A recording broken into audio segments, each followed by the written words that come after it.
Selamat pagi jemaat sekalian. Mari kita memulai hari kita dengan membaca dan merenungkan firman Tuhan. Menjadi orang Kristen atau orang yang percaya kepada Yesus Kristus, kita dituntut untuk setia dalam melakukan perintah Tuhan. Tapi kadang-kadang tidak bisa dipungkiri bahwa dalam menjalani kehidupan sebagai orang Kristen, kita kadang-kadang gagah dalam menaati perintah Tuhan, tidak setia dalam melakukan perintahnya. Alkitab juga mencatat beberapa tokoh Alkitab, termasuk ada murid-murid Tuhan Yesus yang pernah mengalami kegagalan dalam perjalanannya mengikuti Tuhan, yaitu tidak setia kepadanya. Dari Matius 26 ayat 69-75, kita melihat kisah penyangkalan Petrus kepada Tuhan Yesus sebagai bukti ketidaksetiaan atau kegagalan dalam mengikuti Tuhan. Matius menceritakan mengenai penyangkalan Petrus, yaitu sebanyak 3 kali.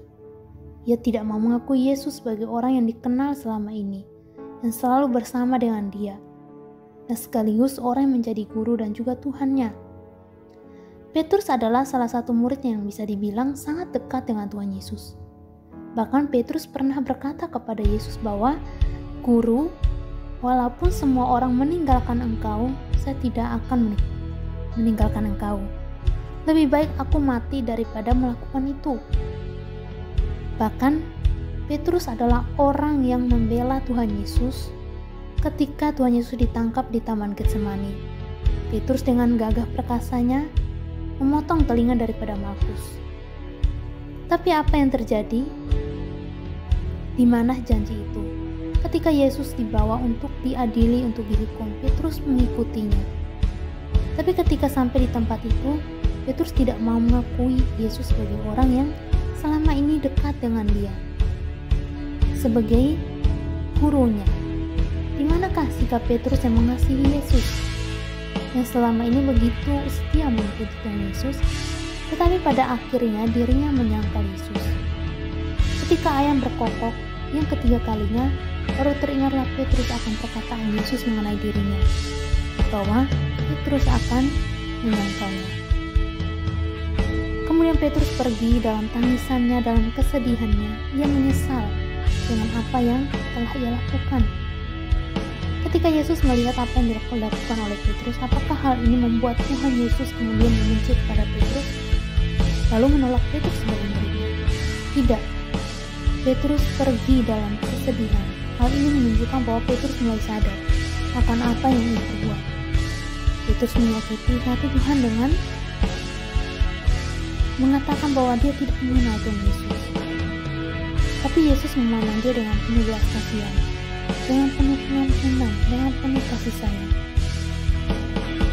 Yesus tetap menerima Petrus.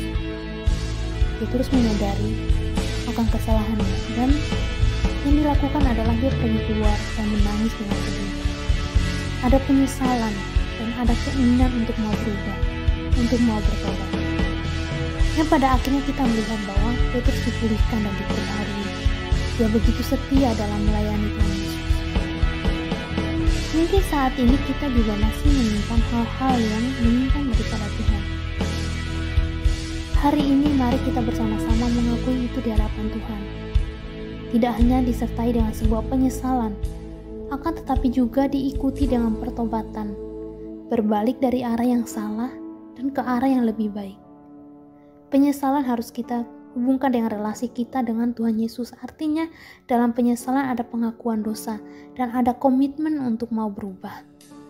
Mungkin saat ini kita sedang mengalami kekecewaan, entah itu kekecewaan dengan orang lain, dengan keluarga, atau dengan rekan kerja kita, sehingga hal ini membuat kita gagal dalam mengasihi mereka. Saudara-saudara, mari kita bangkit daripada kegagalan kita dalam mengasihi mereka. Fokus pada anugerah yang Allah telah berikan kepada kita. Kita sudah menerima pengampunan itu. Mungkin kita merasa gagal, merasa putus asa, dan merasa bahwa kita tidak berarti bagi Tuhan. Tapi ingatlah bahwa Tuhan tidak pernah menolak orang yang mau kembali kepadanya. Tuhan mau menerima kita kembali. Kalau kita bilang kita mau berubah, tapi kita masih kecewa dengan orang lain, masih menyimpan dendam terhadap orang lain, itu artinya kita masih belum bangkit dari kegagalan kita. kita masih belum berubah. Kita belum menjadi orang yang merdeka. Lupakanlah apa yang kita lakukan. Menyesallah dan bertobat, kemudian berubahlah. Karena Tuhan mau menerima kita kembali. Kiranya Tuhan Yesus memberkati kita. Amin.